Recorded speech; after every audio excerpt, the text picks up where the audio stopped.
Bonjour à tous, je vous invite à vous abonner à cette chaîne, à aimer, à partager, à commenter ces vidéos, c'est très important. C'est une manière de nous soutenir. Merci à vous tous. Oui, je fais un don à la Fondation pour l'école. Un enseignement de qualité est possible. La Fondation pour l'école reconnue d'utilité publique agit pour le renouveau éducatif au service des familles. Grâce à vous, nous soutenons la création et le développement des écoles indépendantes. Nous aidons au quotidien les acteurs de la liberté scolaire. Faites un don sur fondationpourlécole.org. Il y a un an, Pape Ndiaye était nommé ministre de l'Éducation nationale. Il succédait alors à Jean-Michel Blanquer.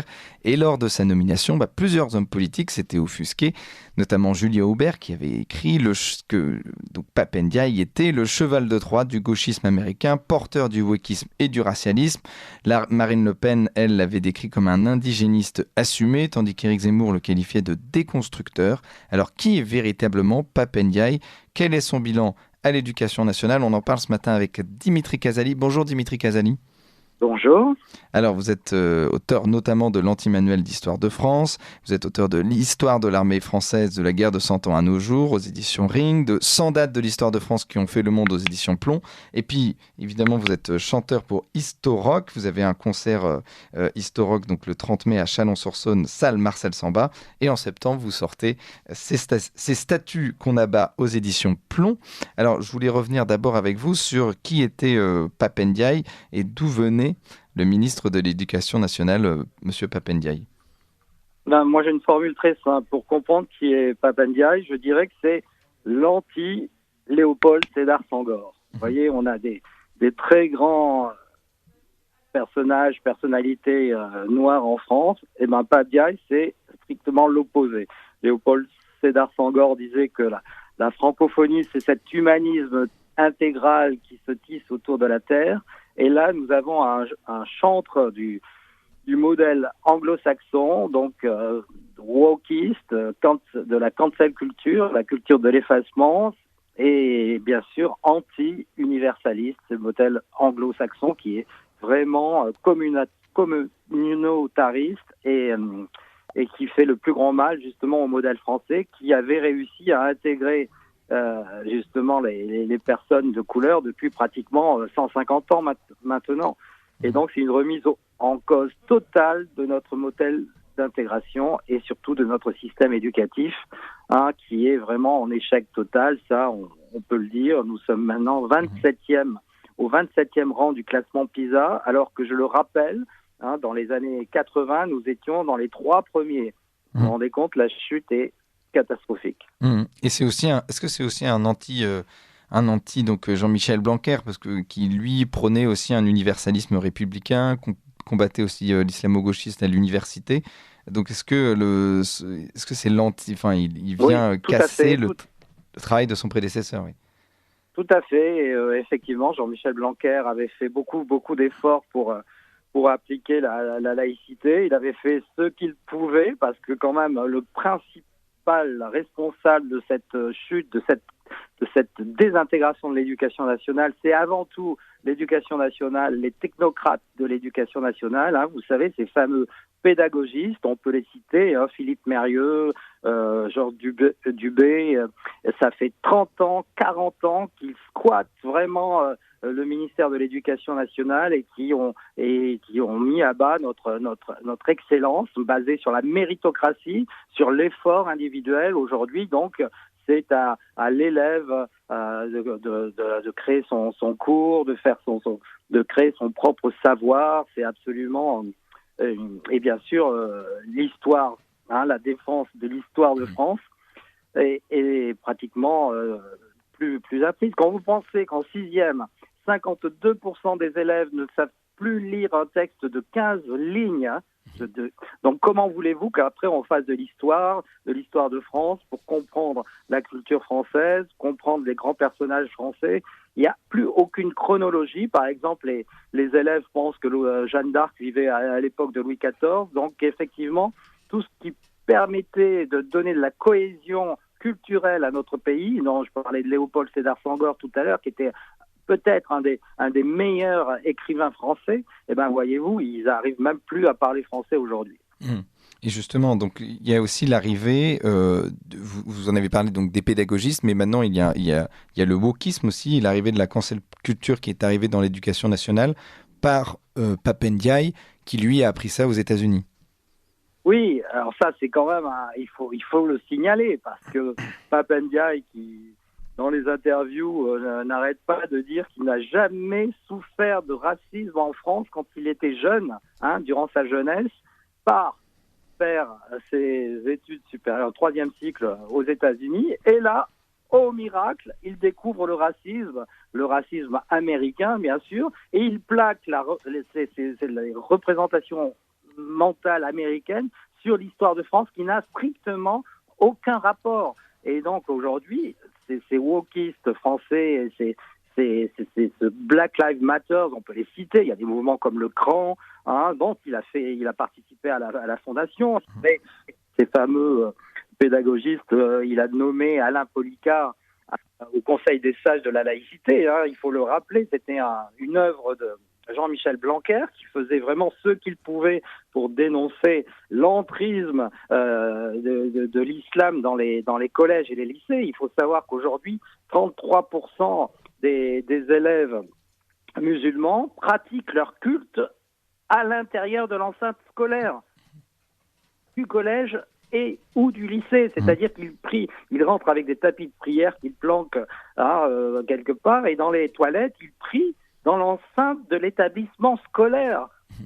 Non, mais on marche sur la tête. Et bien sûr, les proviseurs qui ne veulent pas de vagues, les principaux pareil dans les collèges, on laisse faire cet état de fait, c'est-à-dire c'est la fin du modèle français, de l'intégration d'abord, de la méritocratie, de la transmission de notre histoire, de notre culture, à tous ces jeunes qui arrivent, qui ne connaissent même rien de notre culture, de nos comportements, de nos modes, de nos représentations. Et comment voulez-vous qu'ils s'intègrent si on n'arrive même plus à leur transmettre l'excellence qui a fait de tous ces grands ministres noirs? Je parlais de Léopold Sédar Senghor, on peut citer Blaise Diané, premier député noir à l'Assemblée nationale en 1914, alors qu'aux États-Unis, leur premier député, ils l'ont eu en 66. Voyez-vous, on n'a rien à voir avec ce système de ségrégation et d'apartheid. Joséphine Baker, quand elle arrive en France en 1925, elle dit Paris est le paradis des Noirs. Elle arrive de Saint-Louis, où elle a souffert du racisme. Et donc, voyez-vous, c'est vraiment un modèle totalement différent, dont il faut être fier. Il faut à nouveau capitaliser sur tout ce que la France a accompli, parce que là, effectivement, depuis 2-3 ans, je sens un véritable racisme français naître autour de moi. Et là, voilà, il n'existait pas auparavant. Et ces wokistes et cette cancel culture, ces décoloniaux, comme on les appelle aujourd'hui, ont réussi à faire des Français un peuple raciste alors qu'ils ne l'étaient pas auparavant. Et justement, vous dites que ces jeunes, aujourd'hui, n'ont plus de repères historiques, n'ont plus de base de langage, et pour vous, c'est le meilleur moyen, en fait, de les abrutir, et c'est difficile d'en faire des citoyens français investis dans la cité. Eh bien, tout à fait. Quand vous pensez que 80%, c'est le fameux sondage IFOP de décembre 2022, 80% des élèves musulmans affirment privilégier la supériorité de la religion sur la science pour expliquer la création du monde. Donc, on se prépare à un véritable régime totalitaire, empreint d'islam, comme on le voit. De toute façon, ça commence à arriver en Grande-Bretagne, dans les pays anglo-saxons dont je vous parlais tout à l'heure. Ils sont moins bien. Notre laïcité à la française, une laïcité non pas de combat, parce que bien sûr que je suis pour l'archange Saint-Michel au Sable d'Olonne et la statue de la Vierge sur l'île de Ré, ça c'est sûr. Il faut transmettre justement cette fierté de nos racines chrétiennes, moi je dirais plutôt de notre culture chrétienne. Et quand vous pensez qu'aujourd'hui 44% des élèves musulmans refusent de rentrer dans une cathédrale pour visiter, pour moi la cathédrale c'est le monument qui symbolise la France. Le Colisée, ça peut être Rome, le Parthénon, la Grèce. Et la France est symbolisée tout entière par par la cathédrale. Et bien sûr, la cathédrale de Notre-Dame de Paris, ça c'est un fait. On l'a vu avec son incendie. Eh bien, aujourd'hui, des élèves refusent de rentrer dans une cathédrale lors d'une visite avec leur classe d'histoire sous prétexte que c'est contre leur religion. Donc, quand on en est réduit à ça, on comprend que l'heure est grave, il faut surtout pas capituler, rester ferme sur nos fondamentaux et les forcer à rentrer dans les cathédrales pour qu'ils voient la beauté de ce que la France a accompli dès 1144 avec la création de l'art gothique. Et justement, quel est le bilan de M. Pap Ndiaye sur la laïcité, parce que on parle que l'éducation nationale doit être laïque, et en même temps, vous nous parlez donc de l'archange Saint-Michel et évidemment des racines chrétiennes de la France. Alors, comment tenir ces deux bouts ? Eh oui, c'est ça qui est compliqué, mais écoutez, moi je l'ai connu quand j'étais encore professeur dans les années 2000, jusqu'en 2005, 2007, je dirais, la catastrophe, c'est l'arrivée de Sarkozy avec Xavier Darcos au ministère de l'Éducation nationale, qui change les programmes scolaires et qui fait rentrer les empires africains. Je ne sais pas si vous vous souvenez, c'est-à-dire qu'au lieu d'enseigner Louis XIV et François Ier, on enseignait le monomotapa, l'empire africain du monomotapa à nos enfants. Ça a commencé sous Sarkozy, il ne faut pas se leurrer. Eh bien, effectivement, moins on aura de temps et de patience pour expliquer la complexité du modèle français, qui est effectivement bâti sur des racines chrétiennes. Et d'ailleurs, je l'explique souvent, là on n'a pas le temps, mais la laïcité est un principe qui est né en France, que les Français ont inventé, mais qui vient directement du christianisme. C'est ça que les laïcards de la Ligue de la pensée ou les droits de l'homme n'ont pas compris. En fait, cette laïcité à la française vient directement du christianisme français, c'est-à-dire en deux mots du gallicanisme, créé par Philippe IV le Bel, 1302, pour se différencier du pape, de l'emprise papale. Eh bien, effectivement, donc c'est un modèle extrêmement difficile à enseigner, mais tellement merveilleux et complexe que, justement, des personnages comme Léopold Sédar Senghor, Joséphine Baker, ou encore même les grands jazzman, Sidney Bechet et tout, aimaient à vivre à Paris plutôt qu'aux États-Unis. Alors, qu'est-ce qu'il faudrait enseigner aujourd'hui à ces jeunes pour leur redonner le goût de la France ? Eh bien, l'éducation nationale française réussissait à rendre fiers ses élèves, les élèves que nous avons été, et de notre histoire et de notre culture. Il faut leur faire aimer la France au lieu de la détester. Ces pédagogistes dont je vous parlais tout à l'heure ont réussi à faire détester aux Français tout ce qu'ils aimaient et aimer aux Français tout ce qu'ils détestaient.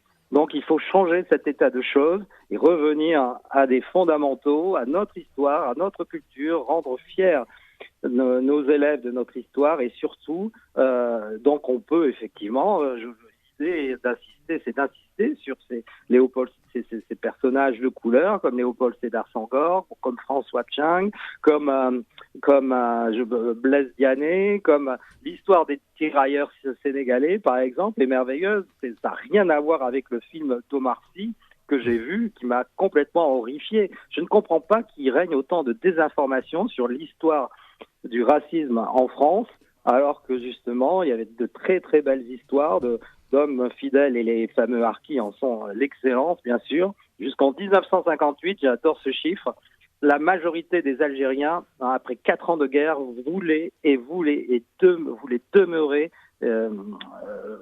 fidèles à la France et n'ont pas épousé les thèses du FLN. Donc vous voyez, on a vraiment tout gâché. Ça, c'est typiquement français. On capitule, on a ce sentiment de culpabilité. Je pense que malheureusement, c'est le côté catholique aussi. Vous savez, le sentiment de culpabilité est très important dans les évangiles, et c'est malheureusement c'est le côté qui nous a vraiment qui nous dessert énormément. La France n'a pas à se sentir coupable. La France n'a jamais commis de crimes contre l'humanité, et ça, c'est ce qui nous différencie des autres peuples, et nous devrions en être fiers. Et vous redonnez le goût de la France aussi avec du rock, c'est votre Easter Rock, c'est votre concert. Vous voulez en parler en 2 mots? Effectivement, comme les enfants ne lisent plus, comme ils ne savent plus écrire, eh bien effectivement, il faut faire preuve d'imagination. Napoléon disait « l'imagination gouverne le monde ». Donc j'ai inventé cette méthode pédagogique qui s'appelle Historoc pour sensibiliser les jeunes à l'histoire, à notre histoire de France. Et je commence justement par les cathédrales et je finis par Général de Gaulle en 19 tableaux. Et là, nous serons à Chalon-sur-Saône le mardi 30 mai, grâce à Gilles Platré. Il reste encore des maires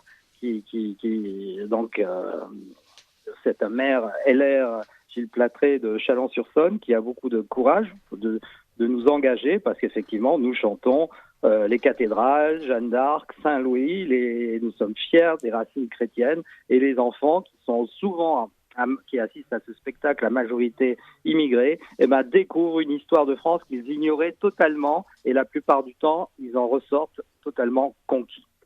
Voilà. Merci beaucoup. Merci beaucoup Dimitri Casali. On rappelle aussi que vous êtes auteur de l'anti-manuel d'histoire de France, de Histoire de l'armée française aux éditions Ring et de 100 dates de l'histoire de France qui ont fait le monde aux éditions Plomb, et de bientôt ces statues qu'on abat aux éditions Plomb aussi, sorties le 1er septembre. On vous invitera. Merci à vous.